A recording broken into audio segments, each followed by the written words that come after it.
crazy, all right? Let's get to it. Q1 coming at you because the shoot-around is over and the ball is being tipped. Q1, what is the shape of a regulation UFC cage? Is it an octagon, a square, or a hexagon? I did not know I was going to geometry class today, but here we are. There is nowhere to run in a UFC cage, but you can find more edges than a boxing ring because a UFC cage is an octagon.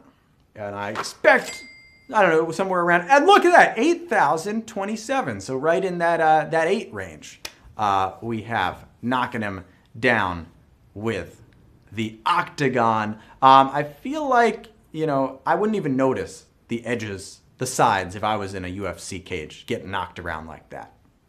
Q2. Who holds the UConn women's basketball record for most points in an NCAA tournament debut?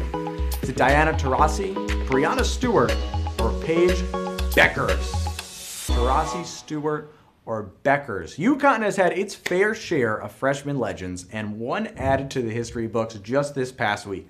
Freshman Paige Beckers put up 24 points in UConn's first round win over High Point. Beckers is your answer, and with a name like Paige Buckets, she should be scoring 6,882 of you scoring Survive and Advance. That's what HoT Trivia is. That's what the NCAA tournament is for you UConn fans out there. She's destined for greatness. Are you destined to get Q3 correct? Which stat is considered one of the traditional baseball Triple Crown categories for batters? Steals, RBI, or runs? In baseball now. We're going all sorts of sports off the rails, folks. Miguel Cabrera was the last man to do this. He took the whole Triple Crown, and by the time he got to Detroit, he wasn't stealing any bases. So you should know it's about hitting for power. The Triple Crown is made up of batting average, home runs, and RBI. And I always wonder if I should say RBI or RBIs. It's not runs batted in. Zzz. 7,215 of you knocked in a run right there and rounded the bases to Q4. Ooh, I might have pulled a muscle yell on that. Q4. Which tight end did the Patriots not sign this offseason? Kyler Rudolph, Jonnu Smith, or Hunter Henry? Rudolph, Smith, or Henry? Three, listen, these are reliable tight ends out there for you. And Bill Belichick finally let loose and went on a shopping spree this month. He had his big eyes for tight ends, and he snatched up Jonnu Smith and Hunter Henry, but the veteran Kyle Rudolph actually went to the New York Football Giants. Of course, Belichick was a defensive coach for once upon a time. 7,069 of you. Yeah, you knocked that one dead. Someone is clearly missing Gronk, right? This is separation anxiety for Bill Belichick from Rob Gronkowski. He saw him win another title with the Bucs. He had to get his tight ends. Q5. What school was the last with 2 consecutive Heisman Trophy winners? Oklahoma, Alabama, USC. We're rounding out a bunch of sports here. We're jumping around. We're going college football now. And when I saw this question, my first thought was maybe Alabama. They've had a lot of running backs who won recently. But even more recently, Baker Mayfield and Kyler Murray went back-to-back, and they played at Oklahoma. So 6,812 of you. Moving on. They also, by the way, both of them went first overall, and they both were transfers. And Jalen Hurts tried to be the third in that order, but didn't quite get there. 6,812 of you have gotten to Q6. Who is currently leading the NBA in fantasy points per game? LeBron James, James Harden, or Nikola Jokic? 3 guys. 2 have MVPs already, if I'm not mistaken. 1 has a title. LeBron is making a case for another MVP award before his recent injury, and Harden might be leading in fantasy points if he hadn't played, how do we say this, loosely in Houston earlier this year. It's Nikola Jokic who has one of the most diverse bags in the NBA, and he has 57.0 fantasy points per game right now. That's leading the way. Giannis is second, 6,079 of you. Nice job. That one, I expected that one to be a little tougher per game, but you guys know your stuff. And we are halfway through this one. So let's take a quick break. It's time for the halftime tweet and treat. And you might remember I asked you on Twitter, what is your favorite March Madness moment of all time? We had some awesome responses, but we got a couple great ones that I'd like to share with you right now. And they are... What do we got? What do we got? Do we got them? That's the question. I know there were a lot of people shouting out Chris Webber and his technical foul, but I didn't want to share. I didn't want to share those. I wanted to share Dat Papa Shots, who said mine will always be NC State and Jim Valvano beating the Phi Slamma Jamma Houston Cougars on a last-second airball three by Derek Wittenberg that was dunked by Lorenzo Charles. And he talks about the footage from Jim Valvano. What a moment, Jimmy V coming out after NC State won that title. And then we got this other one. That was from, I believe it was Christian Shute, who said Kenny Sailors and the Wyoming Cowboys winning the championship in 1943, then the next day beating NIT winner St. John's and NYC. That's a true story, Christian. I didn't even know it. I looked it up. They kind of had an exhibition game, I guess, between the two winners of the tournaments. Interesting history lesson. Let's learn some more with Q7. Chloe Kim is the youngest woman ever to win gold in what Olympic event? Half pipe, ski jump, or figure skating? We're talking about Chloe Kim, and I'll tell you as time expires that it was in the 2018 Olympics in Pyeongchang. At 17, Chloe Kim landed two 1080 spins in a row, smoking the competition in the halfpipe, one of the 5 Olympic snowboard events. How did you guys do with that one? 6,349 of you got that one right. Remember, she was sending tweets from the top of the mountain. She should be ready to go for gold again in 2022. Good luck to Chloe. We'll see her. She'll be 21. Q8.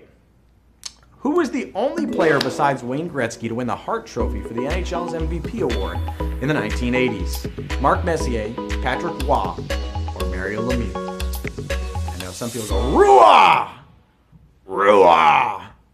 Well, Gretzky won all 9 of his MVP awards in the 1980s, but the great one took a quick break in 1987 to 88 when Super Mario Lemieux had his own great season to get that Hart Trophy.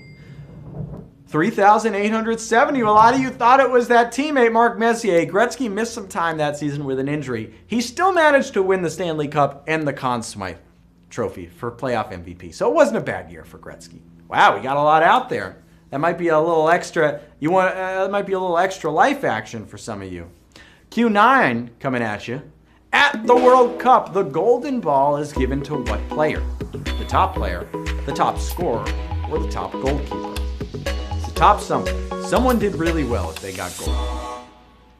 The top scorer gets the golden boot, and the best keeper gets the golden gloves.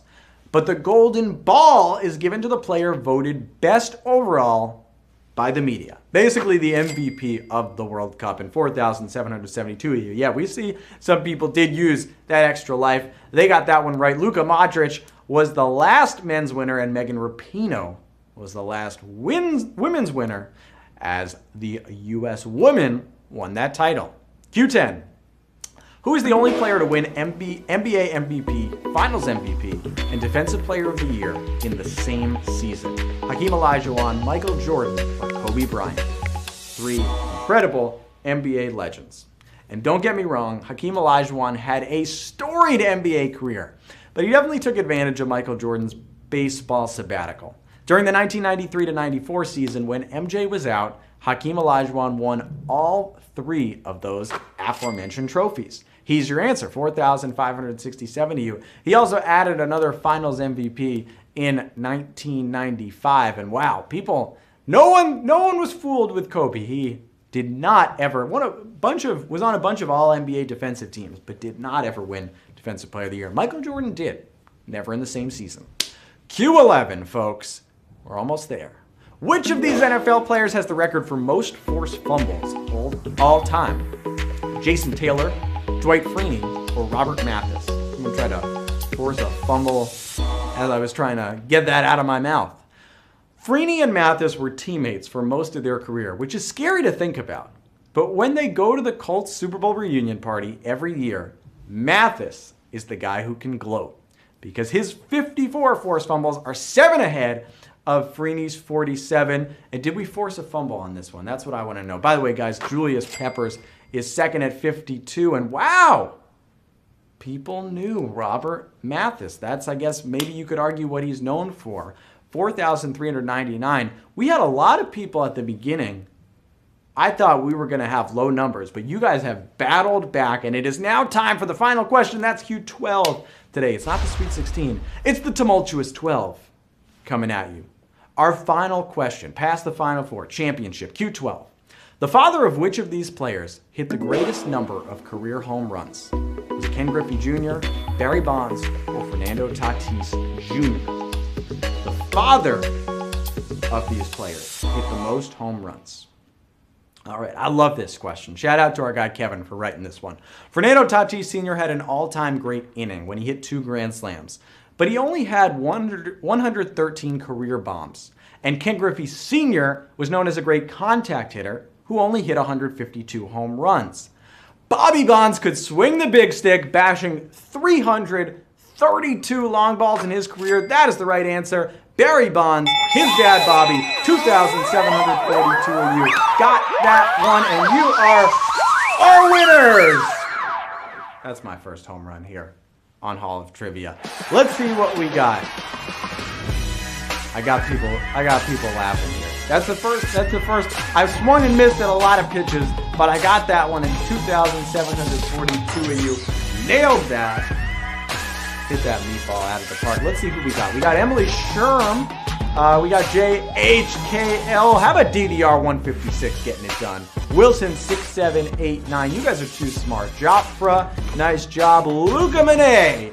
Caitlin. It looks like almost Eisenband or N eyes there. Rackley, Marlene W. Jones, Big 6. Kevin Dodd.